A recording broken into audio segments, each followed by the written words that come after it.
बोलिए शंकर भगवान की जय। बोलिए जगदियाँ जोता वाली माता तेरी सदा ही जय। मैं विशाल शर्मा आपके सामने श्री श्रावण मास की बड़ी ही सुंदर कथा चल रही थी, जिसमें भगवान शंकर श्री सनत कुमारों को श्रावण मास के बड़े ही सुंदर अध्याय सुना रहे हैं। जिस मास में भगवान शंकर श्री सनत कुमारों को अब श्रावण मास का 16वां अध्याय श्रवण करवाते हैं। भगवान शंकर कहने लगे, इस 16वें अध्याय में किस तरह से एक मृत बालक को, एक मरे हुए बालक को उसकी माँ ने माता की पूजा करके प्राप्त किया। तो भगवान शंकर कहने लगे कि श्रावण मास में शुक्ल सप्तमी के दिन शीतला सप्तमी नाम का व्रत किया जाता है। यह व्रत बड़ा ही शक्तिशाली है। इस व्रत का संकल्प करके दीवार में बावली बनाए तथा उसके साथ में कुछ पुरुष तथा स्त्रियों के चित्र बनाए। पुरुष तथा स्त्रियों के चित्र बनाकर उनकी पूजा करें। उनके साथ में एक घोड़ा, बैल, नरवाहन आदि बनाकर षोडश उपचार से उनका पूजन करें। भगवान शंकर कहने लगे, जल के देवता बनाए तथा विभिन्न प्रकार से उनकी पूजा करें तथा उनके लिए नवेद आदि बनाकर, काकड़ी, दही, भात आदि बनाकर उनको समर्पण कर देवें। नवेद पदार्थों को समर्पण करके इस तरह से 7 साल तक व्रत किया जाता है। 7 साल व्रत करने के बावजूद इस व्रत का उद्यापन किया जाता है। इससे शीतला माँ उन पर बड़ी ही कृपा करती है। कहने लगे कि सौभाग्यवती स्त्री को भोजन कराना चाहिए तथा फिर उद्यापन करना चाहिए। एक सोने के पात्र में 7 जल देवों की प्रतिमा रखकर लड़के के साथ उन प्रतिमाओं को पहले रोज शाम को भक्ति द्वारा अर्चन करें। दूसरे दिन हवन आदि करके शुभ हमने उद्यापन करना चाहिए। जिस किसी ने भी पूर्व समय में इस व्रत को किया था, उन्होंने बड़े ही सुंदर फल की प्राप्ति की। सनत कुमार कहने लगे, किसने इस व्रत को धारण किया था तथा किस प्रकार से उन्हें फल की प्राप्ति हुई? हे शंकर भगवान, हम आपसे यही सुनना चाहते हैं। तो शंकर भगवान कहने लगे, एक बार सौराष्ट्र देश में शोभन नाम वाला बड़ा ही सुंदर नगर था। वहाँ एक व्यक्ति बड़ा ही धनवान रहता था। धनवान होने के कारण उसका नाम ही धनद पड़ गया। धनवान व्यक्ति बड़ा ही दान पुण्य करता था तथा भगवान में श्रद्धा रखता था। समय समय पर नए नए आयोजन करवाया करता था। एक दिन उसके मन में विचार आया कि हमारे गांव में पानी की व्यवस्था ठीक नहीं है। पानी की व्यवस्था के लिए उसने अपने गांव में एक बावली खुदवाई। बड़ी मेहनत से उसमें सुंदर सुंदर उतरने के लिए सुंदर पैड़ियां बनाई गई, सीढ़ियां बनाई गई, जिससे व्यक्ति आराम से अंदर उतरकर पानी ले सके। लेकिन बावली पूरी हो गई। बावली पूर्ण होने के बावजूद भी उस बावली में जल नहीं आया।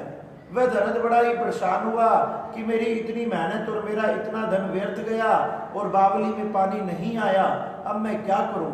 ये चिंता करते करते ही वह उस बावली के पास सो गया। रात को सपन में जल के देवता उसके सपन में आए और कहने लगे, हे धनद, इस बावली में जल जब ही आएगा, ये जल से जब ही परिपूर्ण होगी जब आप किसी की बलि दोगे।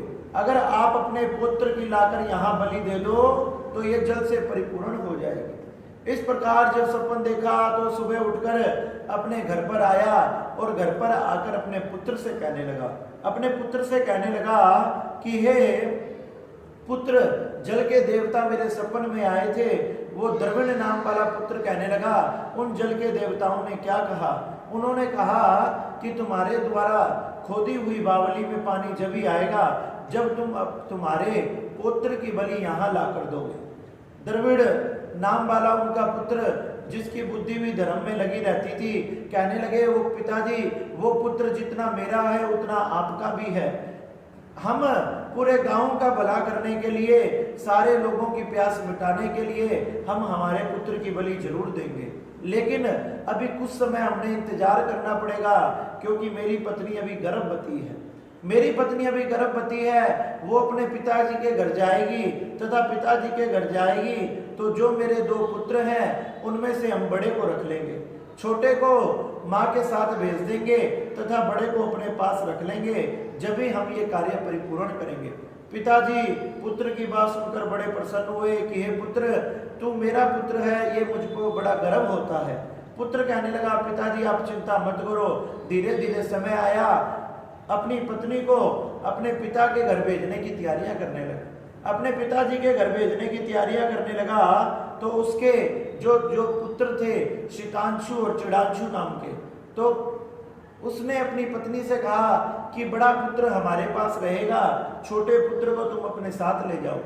पत्नी ने कहा, हे पतिदेव, जैसी आपकी इच्छा है वैसा ही होगा। पत्नी ऐसा कहकर छोटे पुत्र को साथ लेकर चली गई। जब पत्नी चली गई तो उन्होंने क्या किया, अपने बड़े पुत्र की बलि देने के लिए तैयार हो गए। अपने बड़े के पुत्र को सुंदर आभूषणों से सजाया गया तथा शीतांशु की देह में तेल लगाया गया। तेल लगाकर सुंदर सुंदर वस्त्र पहनाकर सुंदर आभूषणों से सजाकर तथा उसको पूर्व अखाड़ा नक्षत्र के आ जाने पर प्रसन्नता से उस बावली के पास लेकर गए। उसके किनारे पर लड़के को खड़ा कर दिया तथा दोनों ने कहा कि हे जल के देवता, हम हमारे पुत्र को बलि के लिए ले आए हैं, आप इसे स्वीकार करें तथा हम पर प्रसन्न हो जाएं। बलि से आप ये बलि ग्रहण करके इस बावली को जल से परिपूर्ण कर दे। इस प्रकार से दोनों ने बावली को जल जैसे ही प्रार्थना की, देखते ही देखते जल के देवताओं ने उनके पुत्र को ग्रहण कर लिया तथा एक पल में ही वो बावली जल से परिपूर्ण हो गई। बावली को जल से भरा हुआ देखकर बड़े प्रसन्न हुए। प्रसन्न होकर घर तो लौट गए, लेकिन अपने पुत्र की चिंता सताने लगी कि हमारी पत्नी, हमारी पुत्र वधू जब लौटकर आएगी तो हम उसे क्या कहेंगे कि हमारा बड़ा पुत्र शीतांशु कहाँ गया। उनको ये चिंता सताने लगी। इतने में ही कुछ मास व्यतीत हो गए तथा कुछ मास व्यतीत हो जाने के बाद वहां उसकी पत्नी ने तीसरे पुत्र को जन्म दिया तथा अब वो सोचने लगी, मैंने अब अपने ससुराल चलना चाहिए।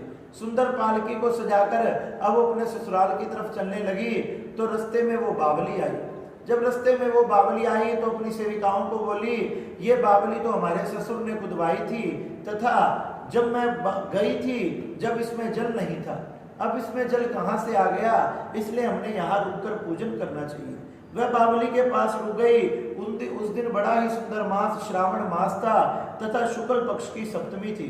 उस दिन उसने सुशीला ने शीतला का शुभ व्रत रखा तथा वहीं पर दही तथा चावल मंगवाकर जल देवताओं का पूजन किया तथा जल देवता भी उसके द्वारा दिए गए दही तथा चावल से प्रसन्न हो गए। उसने ककड़ी आदि का भोग लगाया तथा आसपास पूछताछ की और ब्राह्मणों को बुलाकर सुंदर भोजन कराया। वह सब कुछ दान दिया तथा अपने साथ वालों के सहित उस दही तथा चावल ककड़ी का भोजन किया। वहां से सुशीला का गांव 4 कोस पर था। जब वहां से रमणीय पालकी पर सुशीला सवार होकर घर की तरफ निकलने लगी तो जल देवता सोचने लगे कि इसने हमारा इतना सुंदर पूजन किया है और तो और नाना प्रकार की वस्तुओं की भी हमें भेंट की है, नाना प्रकार की वस्तुओं के हमें भोग लगाए हैं। अब हमारा मन इस पर बड़ा प्रसन्न है और जब किसी का मन किसी पर प्रसन्न हो तो उसको कुछ ना कुछ प्रदान जरूर करना चाहिए। इसने हमारी इतनी सुंदर पूजा की, इसलिए हमने इसके पुत्र को वापस दे देना चाहिए। जल देवताओं ने ऐसा विचार करके उस मरे हुए पुत्र को बावली में से निकाला तथा अपनी माँ की तरफ भेज दिया। वो शीतांशु नाम का पुत्र माँ माँ चिल्लाते हुए करते हुए पालकी के पीछे भागने लगा। जैसे ही माँ को आवाज सुनी, माँ ने पीछे मुड़कर देखा कि मेरा बड़ा पुत्र यहाँ कहाँ से आ गया। उसने पीछे मुड़कर देखा, पालकी से उतरकर अपने बड़े पुत्र को गले से लगा लिया, उसका सिर सूंघने लगी तथा उससे कुछ भी नहीं पूछा। वह सोचने लगी, अगर मैं इससे पूछूंगी तो ये कहीं डर ना जाए। मन ही मन में विचार कर रही है, अगर इसे चोर पकड़ कर लाए हैं, चोर चुरा कर लाए हैं तो इसने इतने सुंदर आभूषण पहने हैं, वो आभूषण उतार क्यों नहीं लिए। अगर इसे कोई पिशाच उठाकर लाया है तो वो इसे खा क्यों नहीं गया। कारण क्या है, मेरा पुत्र अपने गांव से इतनी दूर कैसे आ गया। वो सोचने लगी कि मैं घर जाकर ही पूछूंगी। वह घर की तरफ बढ़ने लगी। इतने में ससुर तथा पति की चिंता सताने लगी। ससुर और पति को चिंता होने लगी कि हमारी वो पुत्र वधू निकट ही घर के आ रही होगी, हम उसे क्या जवाब देंगे, हम उसे क्या कहेंगे। दोनों बाप बेटे इस प्रकार चिंता में बैठे थे। घर के बाहर ही जाकर खड़े हो गए। घर के बाहर से जब सुंदर पालकी आते हुए देखा और देखा कि उनकी पुत्र वधू के साथ एक नहीं दो नहीं तीनों बालक आ रहे हैं, तो दोनों पिता तथा पुत्र बड़े प्रसन्न हुए। दोनों भागकर अपनी पुत्र वधू के पास गए और कहने लगे, तू बड़ी सौभाग्यशाली है, अरे तू बड़ी भाग्यशाली है, तू बड़ी पतिव्रता है, तू बड़ा ही पुण्य करने वाली है, जो ये शीतांशु नाम का पुत्र भी तेरे साथ है। हे पुत्री, इसे मरे हुए तो 2 महीने व्यतीत हो चुके हैं, फिर तूने ऐसा कौन सा पुण्य किया जिसके प्रभाव से ये पुत्र वापिस आ गया? तूने ऐसा कौन सा पुण्य किया? पति भी बड़ा प्रसन्न होकर अपनी पत्नी को देखने लगा कि जिन पुत्र को हमने देवताओं को समर्पित कर दिया था, आज वो वापस कैसे आ गया? पति ने अपनी पत्नी को सारी बात सुनाई, सारी कथा सुनाई, किस प्रकार से जल देवताओं ने बलि मांगी और हमने बड़े पुत्र की उन्हें बलि प्रदान की। पत्नी कहने लगी, मैं इस बारे में कुछ नहीं जानती, लेकिन जैसे ही मैंने बावली के पास जल से परिपूर्ण बावली देखी तो मेरे मन में विचार आया, मैंने पूजा करनी चाहिए। मैंने वहां श्रावण मास की शीतला सप्तमी का व्रत किया, माँ का भोग लगाया, देवताओं को भोजन समर्पित किया, पदार्थ समर्पित किए, बावली को भी भोग लगाया। शायद उसी से ही प्रसन्न होकर जल देवताओं ने, शीतला माता ने मेरे पुत्र को लौटा दिया। पति तथा ससुर उसकी बड़ाई करने लगे, चारों तरफ उसकी बड़ी प्रशंसा हुई तथा पति और ससुर ने शीतला माता के सामने नमन किया, प्रणाम किया, नमस्कार किया कि हे माँ, आपका व्रत बड़ा चमत्कारी है, हमारे पुत्र को मरे हुए 2 महीने व्यतीत हो चुके थे, फिर भी आपने उसे हमें प्रदान किया, आपकी जय हो। इस प्रकार से चारों तरफ के लोग श्रावण मास में सप्तमी के दिन शीतला सप्तमी का व्रत करने लगे और माँ प्रसन्न होकर सब पर कृपा करने लगी। अब तो भैया जो व्रत करता उसके यहाँ किसी भी प्रकार की कोई धन तथा अन्न की कमी ना रहती। शंकर भगवान कहने लगे, हे सनत कुमारो, इस प्रकार ये श्रावण मास में सप्तमी के दिन शीतला सप्तमी का व्रत किया जाता है। जो भी व्यक्ति शीतला माँ का व्रत करता है उसके घर में किसी प्रकार की कोई कमी नहीं रहती। माँ शीतला उसकी सभी मनोकामनाएं पूर्ण करती है। इस प्रकार से सनत कुमार भगवान के मुखारविंद से ये कथा सुनकर बड़े प्रसन्न हुए और कहने लगे, शंकर भगवान की जय, शीतला माता की जय, नमः पार्वती नमः, हर हर महा